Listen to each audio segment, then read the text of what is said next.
This is Wildcat Country. Larson tipped it. Love has it.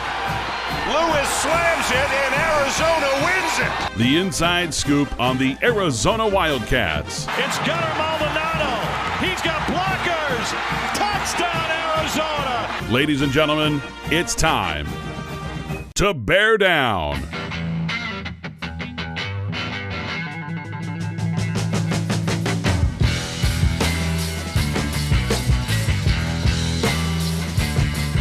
Welcome to another edition of Wildcat Country presented by Harrah's Auction Casino. Eric Cohen and Shane Dale, and we have a special guest tonight. Going to join us for the whole show, Shane, from the very popular at AZ Bandcat Sports on X or Twitter. It is our friend Chris Brown making his debut on Wildcat Country. First of all, Chris, welcome to the show. A lot to talk about, so we're glad to have you. Thank you. Happy to be here. Very excited to be on the show and get to chop it up with y'all. Shane, you know, we always say, like, what are we going to talk about? And here we are. You always say that. Always say that. And here we are mid-April. We have the football spring game on Saturday or whatever that is. We're going to have the transfer portal window open for football, which is going to be whatever that is. We have basketball stuff to talk about. Women's basketball, baseball, softball, golf titles. Yeah. We'll get Shane's standouts later in the show, but it's kind of a roundtable episode. I mean, Shane, are we ever going to be devoid of topics in April, May? We weren't devoid of topics during the pandemic when we relaunched this podcast.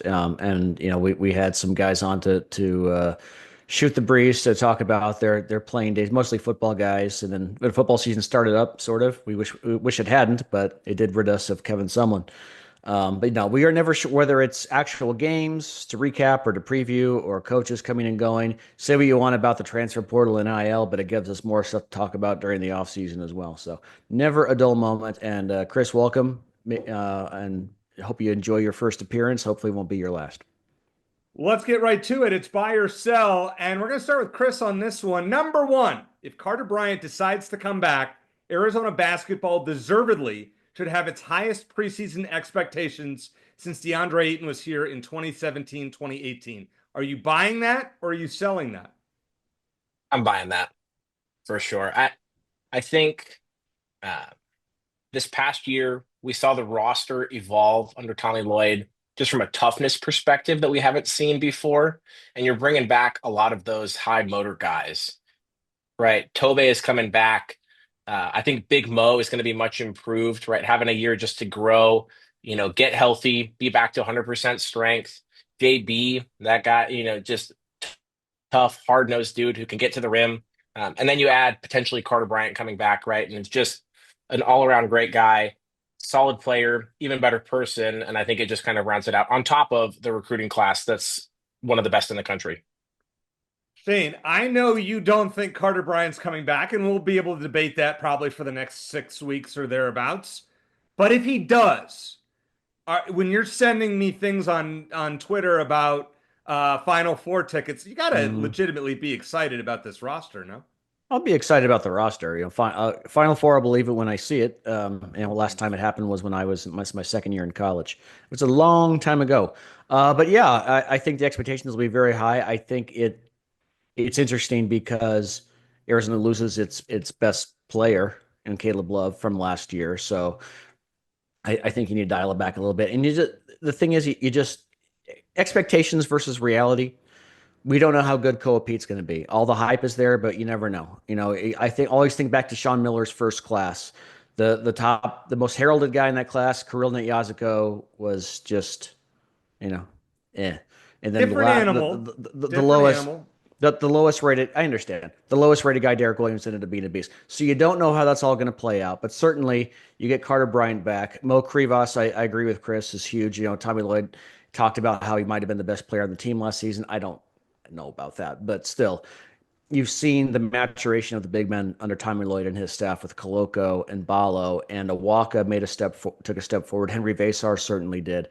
You got to be excited about what Awaka is going to do, and then Krivas too. So, I think probably Tommy Lloyd's most hyped up team, except, you know, maybe the third season when he brought Caleb Love in. You could argue that they were as hyped down. I mean, the first year they were not expected to be very good, and they ended up being the number 2 overall seed in the NCAA tournament. The next year they get a 2 seed despite losing Matherin and Coloco and Dalen Terry. So I I'm a believer in that Tommy Lloyd is good at reloading, regardless of how much. I mean, you have to have the talent, obviously, but he's very good at reloading. You've gone from a one, or 1, a 2, a 2, and a 4 in 4 years. I mean, that's Lute Olson-esque. The results in the tournament need to come, but I think they will. So yeah, it'll be hyped. Will the expectations meet the hype? We'll have to wait and see. Again, I don't think Carter Bryant's going to come back because I think he's likely a lottery or very close to a lottery pick, and I don't see how we can turn that down. But if he comes back, yes, the hype, at least since the Ayton season, yes. All right, so let's play devil's advocate here to your point. And if Carter Bryant were to stay and Arizona were to have one transfer portal spot available, Shane, what position would you go for in that for that player? Center, or at least someone who can play minutes at that position. Losing both Vasar and Emmanuel Steven hurts. I wish Steven had stuck around because I think he could have gotten minutes at least off the bench on next season's team. But they need some depth there. Someone who can eat up 10 to 15 minutes a game at the 4 and or 5, grab some rebounds, play some defense, even pick up some fouls if necessary to keep Walker and Krivos out of foul trouble. I think they're set otherwise if Bryant comes back, where they need one more big guy. Chris, would you agree with that? Because I also think Arizona, I mean, I understand they got Evan Nelson. He's a nice player, a Tucson kid. But would you attack the guard route or would you go big man like Shane says? I was torn on this until last week when Evan Nelson committed to Arizona. I really was like, is point guard more important just to give JB some rest? I think he was averaging like 35 minutes a game this past season, and he just looked a little fatigued, looked a little tired towards the end of the year, just banged up, bruised up. But I think given the Nelson pickup, a center or somebody who can play in the post is probably more valuable at this point. Just you never know if Mo gets hurt again or foul trouble, to Shane's point. Just somebody who can, a third guy in that rotation to kind of help balance the roster. I think that's probably more valuable. And who knows? Maybe Braden Burries can play some spot minutes at point guard and run the offense here and there next season. So we'll see about that. Yeah, and it's a great point. And you guys are right. Probably a big man is the way to go. The question is, Arizona, can they go small if need be? Now, if Carter Bryant were to leave, that opens Pandora's box. And Arizona, it's tough because you have all these guys that are going to the portal now, and Tommy Lloyd can't really recruit them because we don't know about Carter Bryant. Bruce Pascoe came out, our buddy Pascoe came out with an article saying that they've agreed, Arizona and Carter Bryant have agreed to a rev share deal, but Tommy Lloyd also thinks he's going to test the NBA draft waters. Yeah. Shane, this is I'm throwing this out there just because I was talking about it with somebody a little bit earlier today. If you're Carter Bryant and you are promised a pick between 1 and X, you would for sure leave. Otherwise, you would consider staying. What is that X number? It depends. It probably depends on what he's going to get offered to stay at Arizona. And I know we're a few years into this, but it's still crazy just to talk about it in this college basketball in this context. I also kind of wonder if maybe LeBron's throwing a little money to try to help his son maybe win a championship next season. I don't know. I'm just speculating, but I remember the Dalen Terry situation that. He took a long time to officially declare for the draft and leave Arizona behind. And the reason we talked to Travis Graff about this was that he was saying, okay, if I'm going to be a second round pick, I might make more money coming back to Arizona next season. Sure. But he bet on himself, and he hasn't done much in the NBA. But he was a mid first round pick and made his money, and that, at least from that standpoint, turned out to be a good decision. So Carter Bryant, I would say, is probably even the mock draft people are even higher on him than they were on Terry. So I think it's difficult. I think, putting my fandom aside, I think Carter Bryant would benefit from another year of college basketball. But the other part of me thinks he'd be crazy not to go to the NBA now, because I don't know how much he's going to be able to improve his stock from where it is now. Oh, see, I disagree. I think Dalen Terry made a mistake by going when he did. I know he went in the first round. I think he could have been a lottery pick. And we'll debate that further. All right, Chris, I'm going to throw one at you here. Shane and I haven't done a show since Becky Burke was hired at Arizona. This looks like a home run hire as, things go for Arizona women's basketball. I know you cover this program. Are you buying or are you selling that? I'm buying right now. Obviously, you have to come in and have good energy and say all the coach things that you say in an intro presser. I wouldn't leave for any job. I'm leaving for the job, and Arizona is the job. Like those types of things. Like you have to say that stuff. But uh, and ultimately, I think she'll be judged a little bit more as we get into the season and just see, are they at least competitive in games? I think there will be some slack there, but she's had home run after home run like every single day this week, right? Great mid-major pickup players, Michaela Purdue, the reigning Horizon League Player of the Year. Then you go and get Cameron Kitchen from Virginia. She would have been like a top 60 prospect in the country this season. She reclassified to Virginia, got hurt.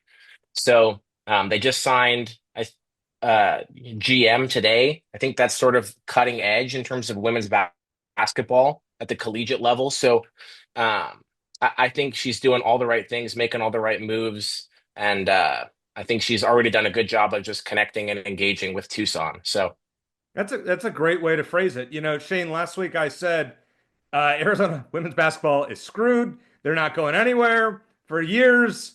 I kind of look like another one of my pretty bad takes. Becky Burke's done a lot, as Chris said, in a very short amount of time. Yeah, we'll see. And I agree with everything Chris said.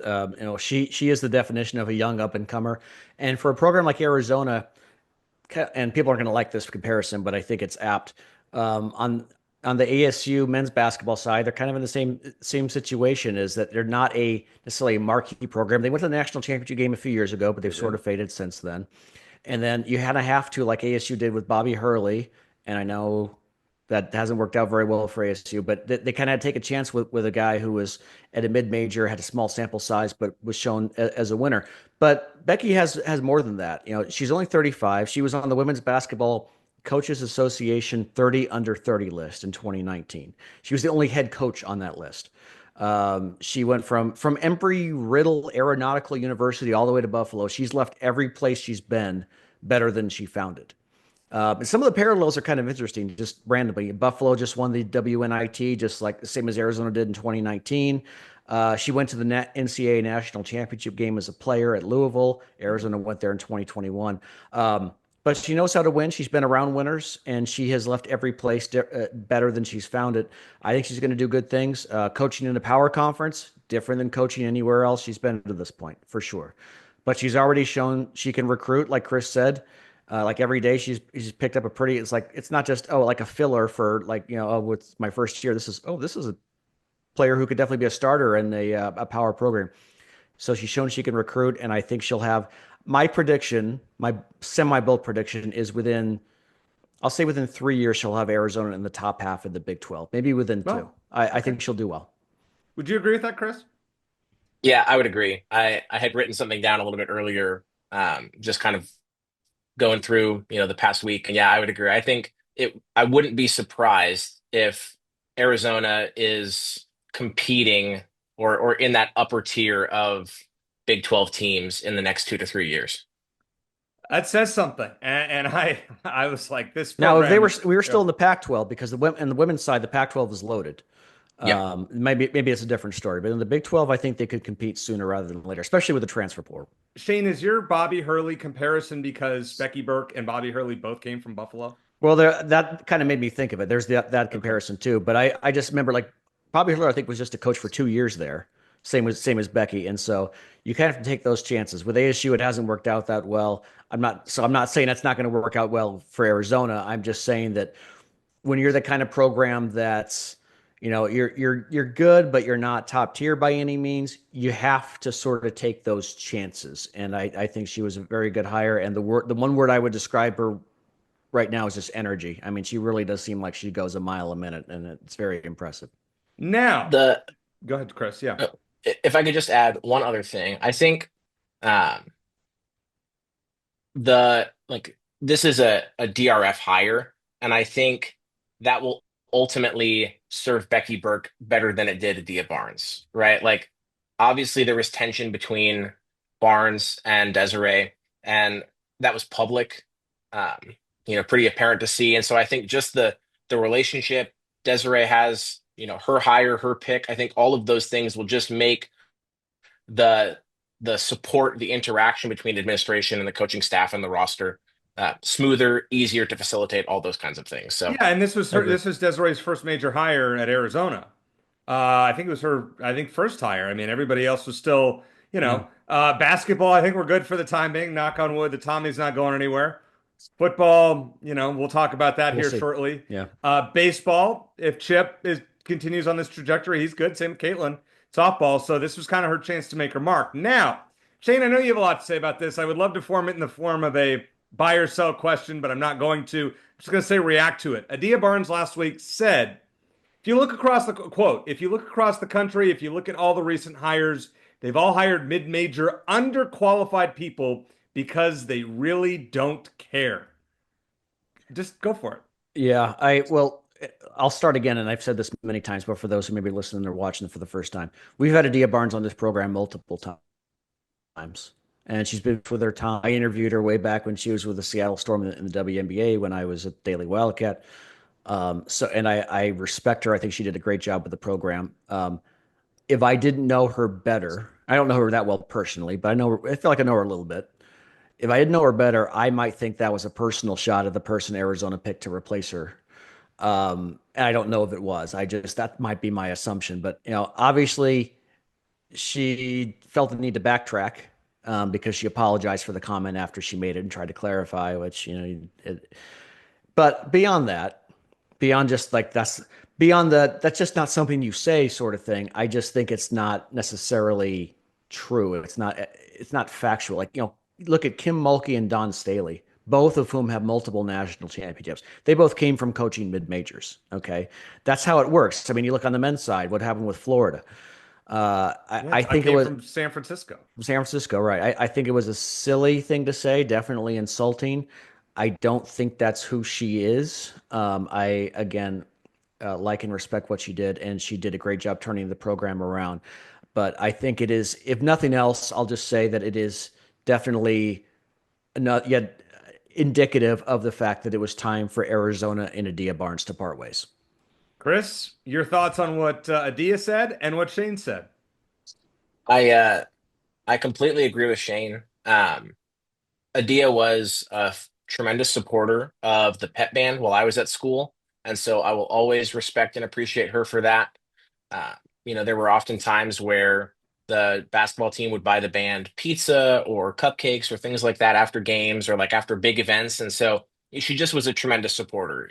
On social media, sharing support and engagement and all that sort of stuff. So I will always respect and appreciate her from a personal level that way, but as well as what she did for the women's basketball program as a player, right? All-time leading scorer, uh, brought Arizona to its first Final Four and national championship appearance as a coach, and then just rallying and generating support for the program in Tucson that most schools across the country don't have. I think all of those things should be commemorated and celebrated. And so it's unfortunate that she made some of those comments because I feel like it sort of tarnished that legacy a little bit. I'm not it's not necessarily like an apples to apples comparison to Jed and the way that he left, but I feel like there are some parallels. Like she had a tremendous legacy at Arizona, and the way that she's left will probably be remembered more than it should be just because of the comments that she's made in the last week. I would say the same for Jed, right? Like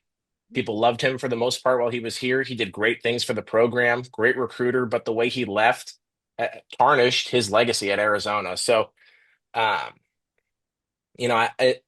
hopefully, right, as things settle down, she'll be remembered as the player, the coach that did really tremendous things for Arizona. But I think right now, she has a little bit of work to do, and we've seen, right, to Shane's point, having to backtrack and clean up some of her comments. Yeah, I think that's a great comparison that you made with Jed, because both of them here, I mean, Adia, Jed kind of had a similar personality, outgoing. Both came on our show multiple. I mean, Adia came on the show, I think, 5 times, and Jed came on a couple times, and they were. And I'm sure you got a chance to talk to obviously both of them a lot, Chris, for AZ Bandcat Sports. By the way, you do an awesome job with that. Thank And we'll you. talk about that more later in the show. But I think that's a great comparison. And I think that the whole thing is a shame. And Jed Fish, persona non grata in Tucson. Adia Barnes, I'm not going to go that far because she's a proud alumnus, but it's going to take a long time for that to remedy it. Like we're talking like a decade. You Yeah. know, And yeah, go I'd ahead, say Shane. the big difference. I agree with Chris in terms of some of the parallels, but the big difference is like Arizona football was on an upward trajectory when Jed left, a big time upward trajectory. Women's basketball team was on a steady decline, not down to the back to the bottom, but they were on the decline. From national championship game to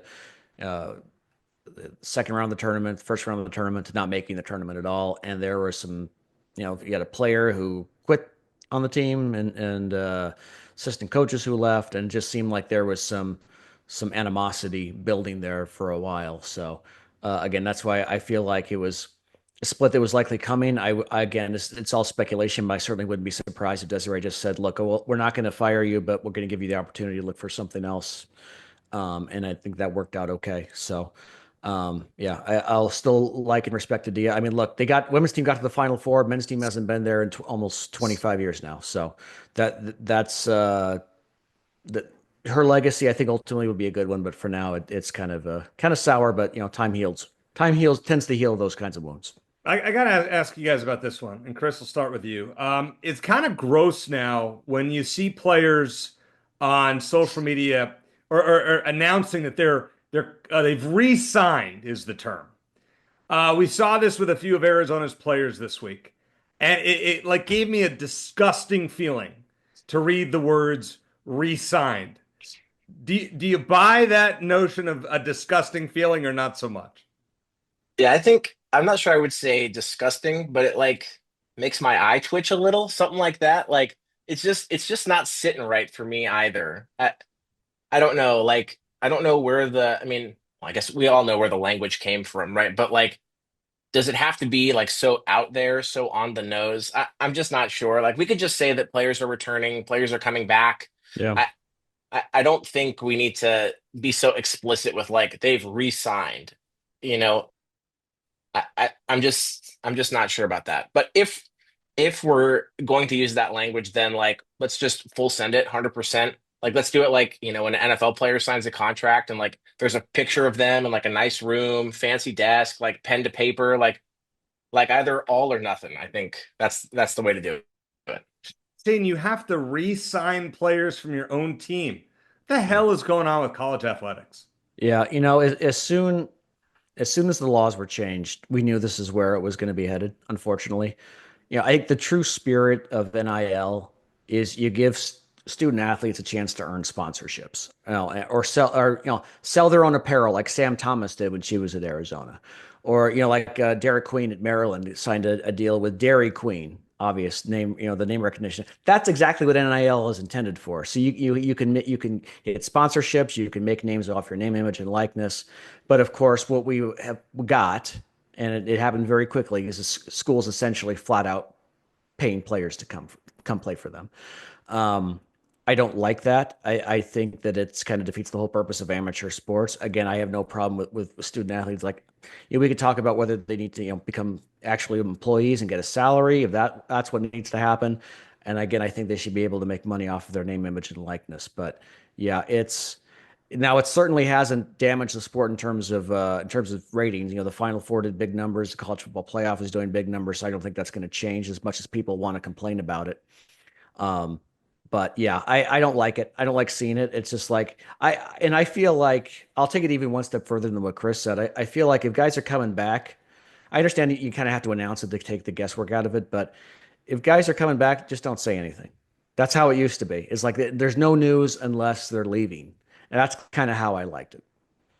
Yeah, it's jarring, I guess is the word that I would describe. Re-signed. The fact that you have to re-recruit your entire roster, there's got to be something the NCAA does here to, you can't transfer 4 times in 4 years. If you transfer somewhere, you can't transfer, in the same conference or like, and I guess, we saw this with quarterback from Tennessee, Nico Imiala. I'm not even going to try the last name. Yeah, okay, no chance. Move on. Yeah, thank you. Yeah, so apparently they won't let him transfer to any SEC school. Apparently that's a rule. So if any Arizona player transfers or when they transfer in the spring period, they cannot go to a Big 12 school, which, okay, I respect that. However, you can't transfer 4 years. Like, you're going to school for education. I don't know. Maybe I'm just old school thinking. Allegedly. Yeah. Apparently. How about number 5 here, Chris? Considering the apparent roster flaws, aka the offensive line amongst them, Brent Brennan deserves a third year and a chance to shape his team no matter what happens this season. Do you buy or sell that? I buy that too. I don't think I've sold anything tonight, That's so okay. That's maybe fine. we'll get Yeah. there at some point, Okay. but who knows? The night's young. Um, no, I'm buying that, and I think I was thinking about this a little bit just over the past week. Um, like this is really his first year building his roster. You know, he didn't have the opportunity to recruit the winter transfer portal last year, right? Because he was still at San Jose State. Then he's got to play sloppy seconds with the spring portal in or after, all the coaching changes happen. Like some of those schools, their portal is opening, uh, less movement in the spring. And so I just feel like this is kind of like last year was sort of like year zero, and this is like year one. And so uh, we'll see how he does. I think, 500 expectations are reasonable, are fair. 6-6, 7-5, something like that, at a minimum. Make a bowl game, but I think as long as he gets there, shows the improvement, I think year three he should have a year three. That's an interesting opinion. Shane, are you buying or that no matter what happens, the way I phrased it, Hmm. Brent Brennan deserves that year 3? No, I'm going to sell that, and I might not have if under the previous rules. Back when Mike Stoops took over, it took him a solid 5 years to really turn Arizona into a winning program. 5 years, and that's kind of what you're working with. And of course, they didn't have the facilities they do now either. But with the transfer portal and the language that Chris used about year zero is exactly what Jed Fish said. His first year at Arizona was kind of year zero. Now, of course, Brett Brennan had a lot more to work with, and so that's why, hence the disappointment. But again, I said it that I think Arizona can improve this year and still finish 4-8 again because of the schedule. I want to see more competitive games. But if you see this team, they keep getting blown out. You keep seeing injuries at a higher level for the second straight year than most programs have. Undisciplined player. You just don't see guys getting better. Then I think it's at least appropriate to ask the question. I'm rooting like heck for Brent Brennan, not just for myself, but because I think he's an awesome guy. It's a great story. He got turned down for the job, and then 3 years later, he gets it. I think he's a great communicator, great at building relationships. I'm rooting for him, but I mean, I think he'd be the first to tell you the expectations. He has to meet the expectations. It comes down to wins and losses, but I think for example, a 4-8 record where you're more competitive, even in losses than you were last year. I'm fine with that. You see some improvement on both sides of the ball. You see Seth Diggy doing a good job in building the offense and implementing his system. Then yeah, but I would not give him a blank check to return for year 3. I think we need to see at least some improvement, even if we don't see it in the record. I'm going to agree with you, Shane, that we got to see something, but I'm also less of a sell than I was maybe a few months ago. So I get Chris's point of view as well, in that the Daigie and Joe Salavea hires were impressive and something that needed to happen for Arizona. And 1 year may not tell the story. Now, I think you need to win 6 games. We talked about this with Barrett the other week. Like, you got to win 6 games and get to a bowl game. I don't care how hard the schedule is. I mean, That's where you and I disagree. I mean, I think obviously ultimately it comes down to wins and losses. But if we see this team look better game in, game out they did last year and finish 4-8 again, based considering they have to go on the road to play the two Big 12 championship game contenders, I I think we'll cross that bridge when we come to it. But I just want to see this team be more competitive, be healthier, look better in terms of strength and conditioning, be better coached. That's what I want to see. the other thing I want to see is in season are how's the recruiting? So Jed Fish, you could see was turning things around because of his recruiting. The fact that he went and got Noah, T-Mac, Jacob Manu, and all those guys from Orange County. Brent Brennan hasn't had that impact. So you had to believe after a 1-11 season that Jed was going in the right direction because of that recruiting. And then they went 5-7 in year two. Obviously, year three was pretty special to go, what, 10-3, something like that, and end the year on a 7-game win streak with, a loss, losses at USC in triple overtime, at Mississippi State, and then to the team that made it to the national championship game in Washington. You got to show me progress has to be tangible. And I'm not talking about losing 34-31 in games. You gotta. Jed Fish did it with recruiting. Brent Brennan's not going to do it with recruiting. We're not going to see that level of impact. There's got to be something that's going to get me excited to want to go to games. Shane, I'm giving up my season tickets. Why? Because, I love college football. There's nothing more that I love doing than going to games. And I'm still going to go to probably 3 or 4 games at minimum. But the fact is, this is the first time since 2005 that I'm not going to have Arizona season tickets. And the second time since 2000 that I don't have Arizona season tickets. And it's kind of a weird deal, but I don't have much faith in the program. So you got to show me something that makes me want to go to these late games and get home at 2 a.m. I just going to say that. Want to remind everybody, of course, that Wildcat Country is brought to you by Harrah's Auction Casino. And hey, why wait for rewards, Wildcat fans? At Harrah's Auction Casino, your play today means free play tomorrow. Sign up for Caesars Rewards, play your favorite slots, and unlock up to $25 in next day free slot play. Plus, your rewards go beyond the casino. Enjoy dining, entertainment, hotel stays, and more at 50-plus destinations nationwide. Bear down, play today, get rewarded tomorrow only at Harrah's Auction Casino. Must be 21 or older to gamble. Know when to stop before you start. And if you have a gambling problem, call 1-800-522-4700 or 1-800-NEXT-STEP or visit the Caesars Rewards Center for details. Coming up next, we're going to venture off the Arizona path, talk about some random things in college sports with Shane and Chris after the break.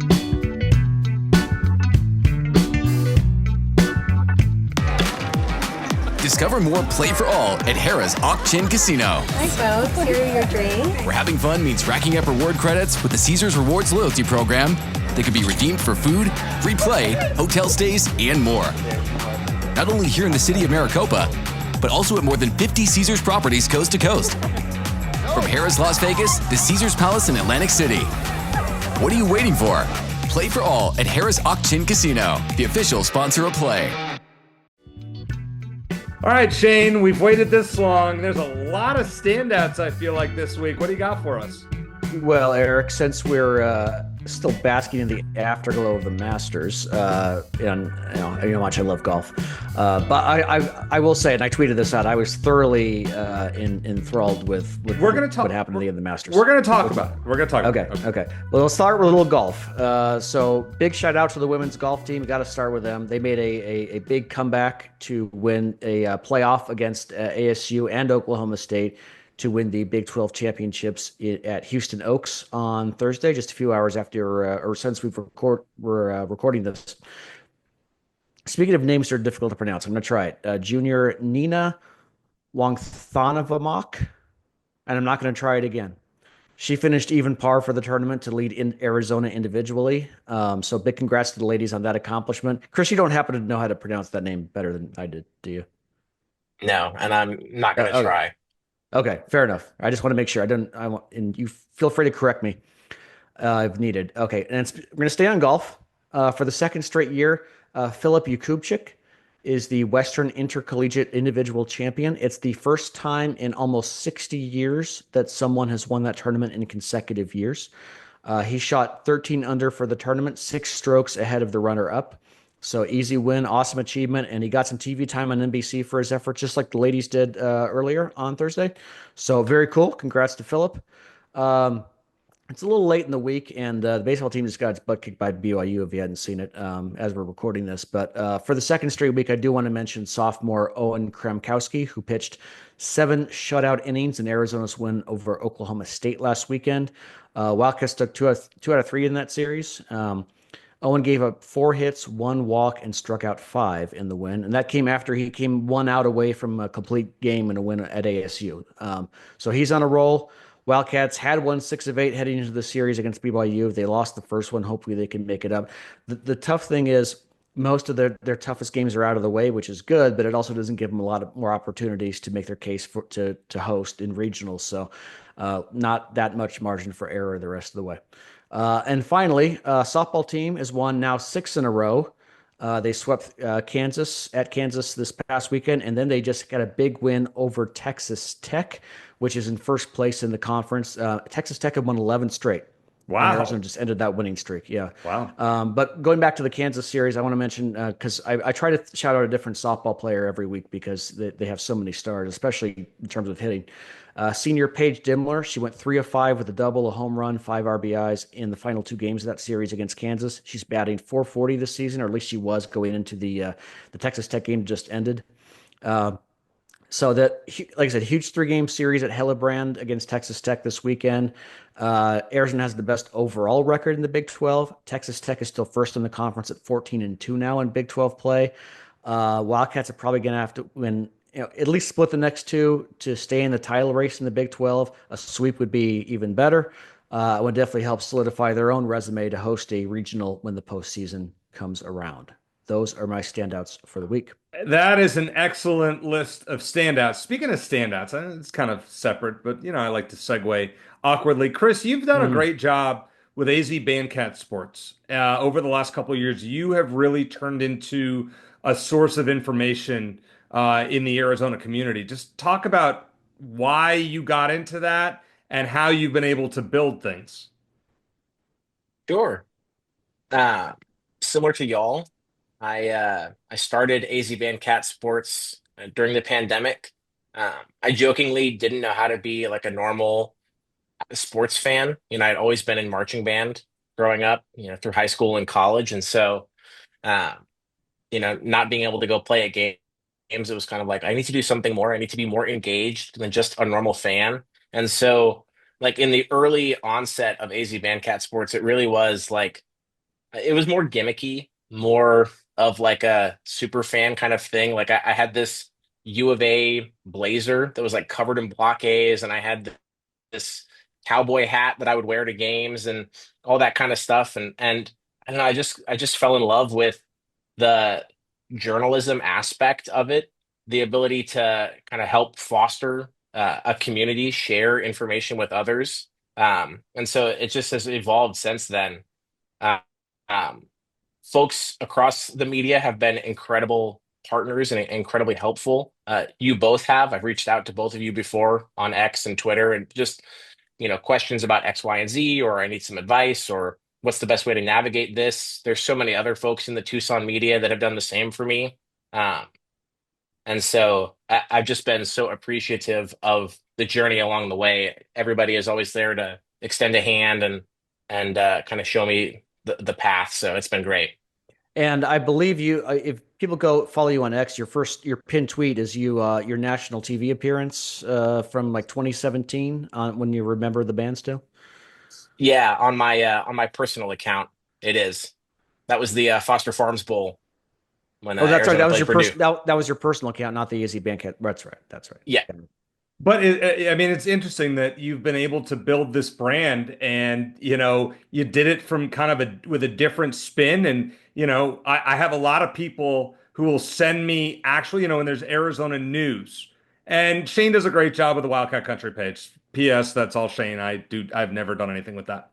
But I will get people that will send me your tweets to break the news. So you've done a great job with that, and keep it up because a lot of people really enjoy it. And we're glad to finally, it's been a long overdue, but glad to finally have you on Wildcat Country. Now, Shane and I are going to have a little debate here, and we want you to chime in, of course.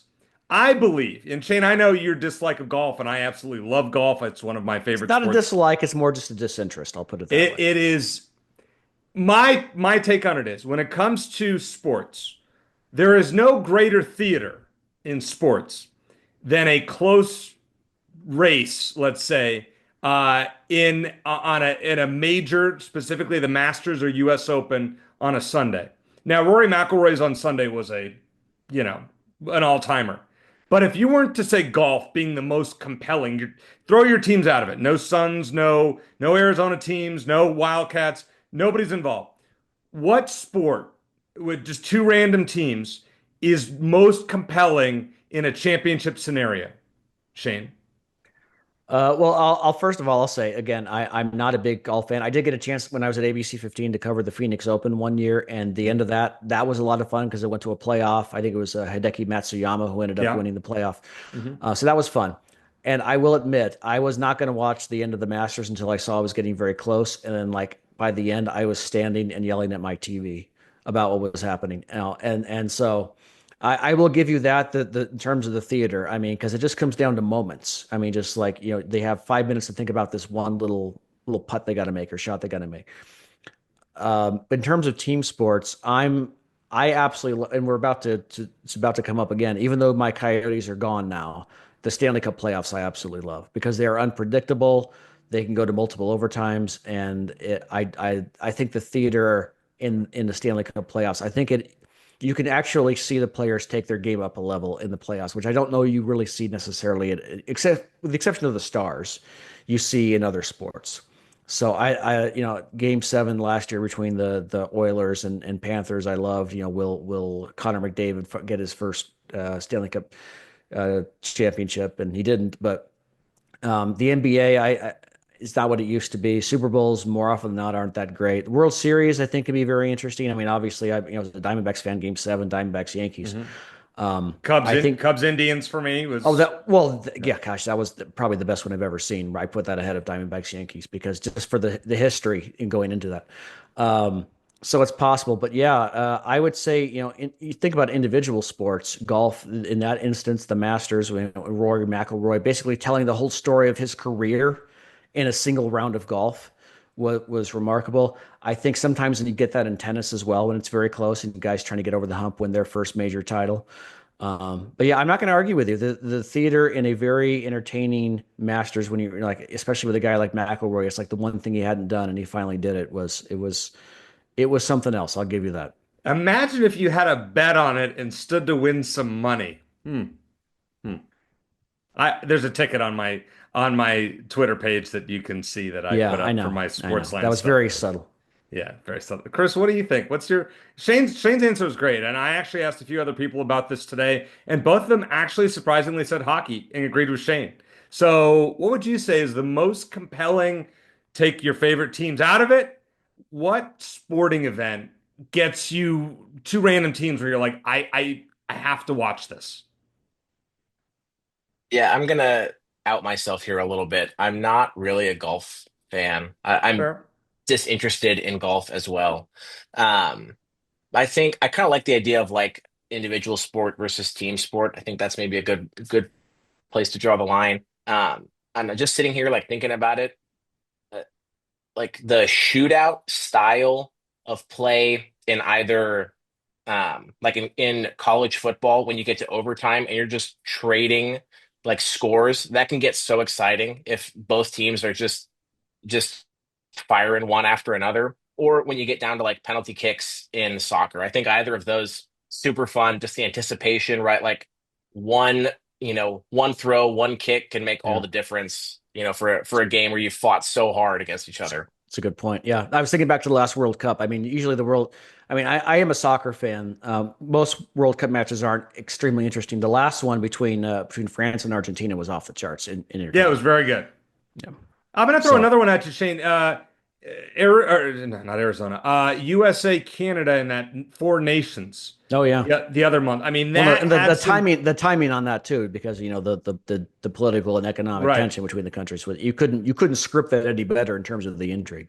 and it was a meaningless game outside of that. It wasn't for a gold medal or anything. But that was, I would say that and the Masters final round this year have been the two most compelling sporting events, in my opinion. And when I say that about theater, I also mean when you're not necessarily a fan of the sport and you're willing to tune in to watch it. Yeah.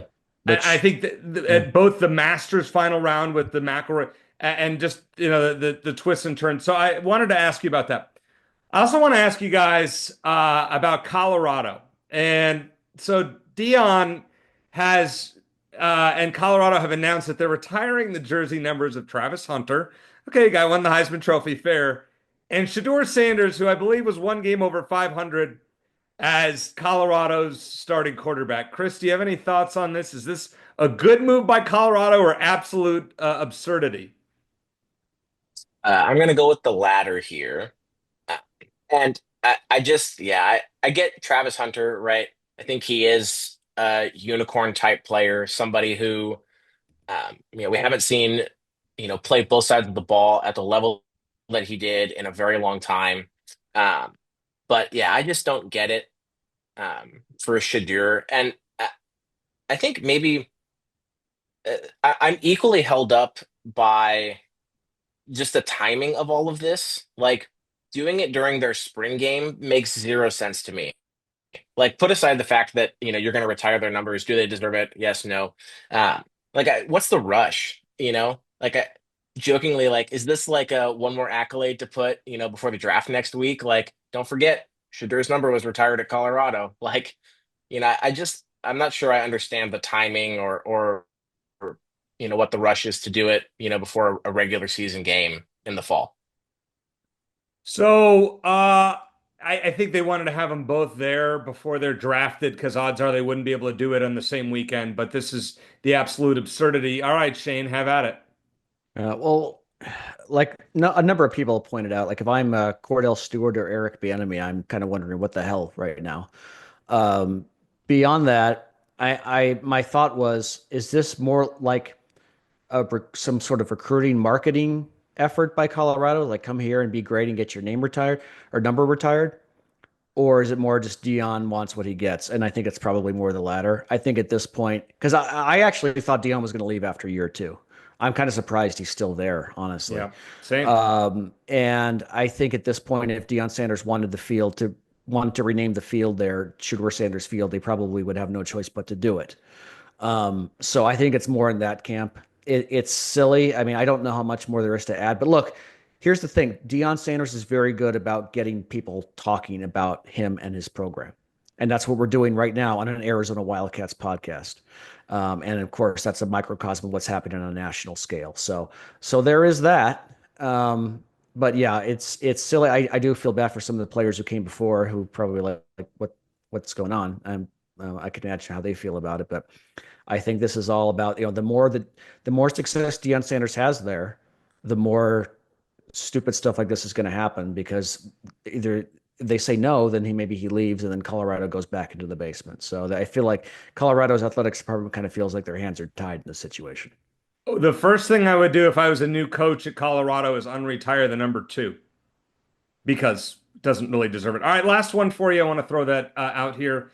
So it was announced today, Lee Corso going to retire after the first week of college football season. And Chris, I don't know if you feel the same as Shane and me here that, I mean, he's an icon. This is what we grew up, we're of the age, grew up watching College Game Day. And were you there when he did the headgear in 2015? It was epic. I mean, I remember being on the side of the stage. I was at both the College Game Day appearances in Tucson, and it was just, both of them were electric. So just from a younger perspective, your thoughts on Lee Corso? Yeah, obviously a tremendous impact on the game and the broadcasting community. But yeah, I'm not sure I have kind of the same connection. Right, I didn't grow up in Tucson. Neither of my parents went to U of A, so I didn't have like a ton of connection going in. And so sometimes like I'll say like the Arizona lore or the history um, is a little bit fuzzier for me. Hmm. Um, but can obviously appreciate what he's done and just the energy and the excitement that he generates and that College Game Day generates every week. And so, from that perspective, he'll be, it'll be. I mean, he's Dick Vitale kind of Hmm. persona for college football. Shane? Yeah, I would say more. I'm more of a Bill Raftery guy in basketball, but I get your point. First of all, is game day ever come to Tempe? It has. The They did then. 2005 with Reggie Bush and Matt Leinart when USC was at their powers. Okay. And I believe ASU was winning at halftime. It was like a 100-degree day, and then USC walloped them. I could be wrong. Yeah. I know that they did come there, but they haven't been since. Okay, because I know they've been to Tucson twice, and unfortunately Arizona lost both of those games. So I remember in '09 the Oregon game when Lee put the duck the duck mascot hat on, or the head on, and then we don't have to talk about what happened in overtime. Nope. Or before then, and then in 2015, it was kind of the unfortunate year where Scooby was hurt and probably shouldn't have played, and then Anu Solomon got hurt in the game as well, and UCLA beat Arizona. I want to say, is it Bob Baffert showed up? It was the guest picker for the more recent one, and I want to say it was Amanda Beard. Correct. In 2009. Very good. Good memory, Shane. Yeah, I wasn't at either, but I did watch them both. Epic. Just to be there. I just didn't want to get up that early. I don't blame you one bit. I get it. But yeah, Lee, he's great. You can see where things were going. He's what, close to 90 now. He's got health problems, but yeah, I mean, he's a fixture of our college football fandom, kind of the same way that maybe it's Jim Nance and Bill Raftery are, and even Dick Vitale, even though I'm a little mad at him with his double standard with Sean Miller, whatever. But yeah, I'm glad that he's able to retire. I'm glad he's going to get one final send off in a final game. It won't be quite college game day without him, but he's by all accounts a wonderful human being and has lived a full life, and hopefully he'll be able to continue to live a full life away from game day for a long time. Hey, listen, the fact that he's made it to almost 90 years old and been able to stay on air, even despite some health moment, I mean, just epic for us who've watched college football for 30 plus years. Sorry, Chris, we're older. That we could say that, and remember Lee Corso in his prime, and still now the headgear, like every Saturday you got to tune in. It's iconic. It's an iconic thing. So he will certainly be missed. Chris, any final thoughts? Arizona athletics over the next few months. Are you expecting either baseball or softball to make a run, or anything that you have your eye on over the next couple months? Eric is trying to get you to do one of his bold predictions, is what he's leading into. Okay. All right. So I'm not sure any of this will be that bold, but I think baseball and softball, I don't follow them as closely as I do football and the basketball programs, but they both have looked solid this year. I think they'll both play well into the postseason. So looking forward to that. Right. Candidly, all the energy is around women's basketball right now. Becky Burke has done great stuff, kind of going back to earlier in the show. She's been in Tucson officially, I think tomorrow or Friday will be like a week, right? And every day has just been a home run after another. So excited to see her continuing to build out her first roster and staff, get some size, some 4s and 5s. And then Carter Bryant will be the other big news, right? That's really kind of what we're all on the edge of our seat for, is just how does he interview? How does he perform at the combine? Those kinds of things. When he officially, declares for the draft, that sort of stuff. So I'm not sure how bold that was, but that's what I'm keeping my eye on. What AZ Bandcat Sports is paying attention to. Check that out at AZ Bandcat Sports. And what is your personal Twitter page? At Brown Bear 1999. There you go. Okay, fair enough. I want to say this, Shane, my final thought here, and I'm going to let you react to it. You know me, I like my bets. I put in a small parlay that with a large finale of Arizona at 25-1 to win college basketball's national championship. And I'm alive to, it would be the biggest score I've ever had times. And it was a very small bet, but so do you think 25-1 is good value as of right now on Arizona basketball? Beyond the fact that I get nauseated when you do this kind of stuff, I think it's good value if Carter Bryant comes back.